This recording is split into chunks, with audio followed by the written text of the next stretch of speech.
Kami awali Kompas Pagi hari ini, saudara, dengan ragam peristiwa di Indonesia. Informasi pertama, sebuah warung di Kota Bau-Bau, Sulawesi Tenggara Sabtu malam ludes terbakar.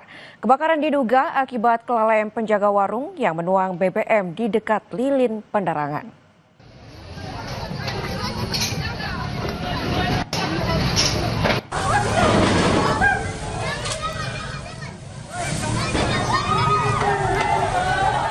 Kobaran api menghanguskan sebuah warung yang berada di Jalan Erlangga, Kota Bau-Bau, Sulawesi Tenggara. Warga sempat berusaha memadamkan api dengan alat seadanya. Kobaran api juga disertai suara ledakan yang cukup keras. Kebakaran diduga akibat kelalaian penjaga warung yang menuang BBM di dekat lilin penerangan, sehingga api langsung menyambar dan membakar seluruh isi toko.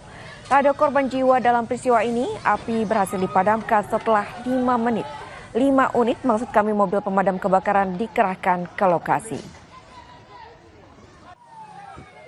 Terbakarnya karena ada ledakan tadi, saya rasa dari bensin. Karena memang kan ledakannya cepat sekali, Bang. Besar ledakannya? Iya, besar sekali. Makanya tadi kan ada mobil di sini parkir, cepat-cepat saya amankan, sudah panas nih. Saya amankan dulu mobil, sudah cepat sekali, besar sekali apinya.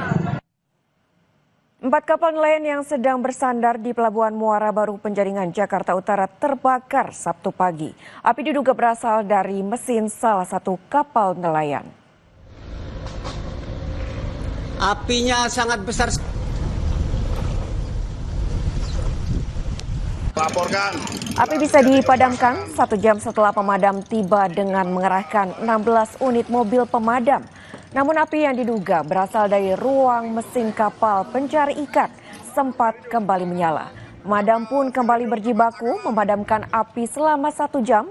Tidak ada korban jiwa dalam peristiwa kebakaran.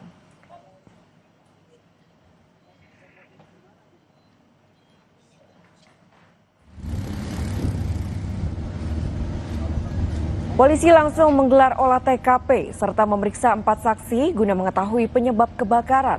Api diduga berasal dari ruang mesin kapal saat para ABK sedang memperbaiki mesin kapal.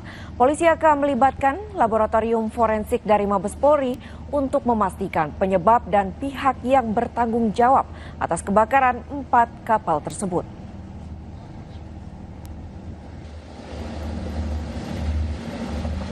Total ada sekitar 4 kapal ya yang menjadi yang terdampak akibat peristiwa ini. Untuk penyebab sendiri ini sekarang masih kita lakukan pendalaman. Memang saat ini sudah ada 4 orang saksi yang kita ambil keterangan di Polsek Muara Baru. Saksi-saksi ini memang terdiri dari penjaga kapal, dari warga sekitar yang ada di sini, termasuk juga dengan para pengurus yang bertanggung jawab terhadap kapal ini.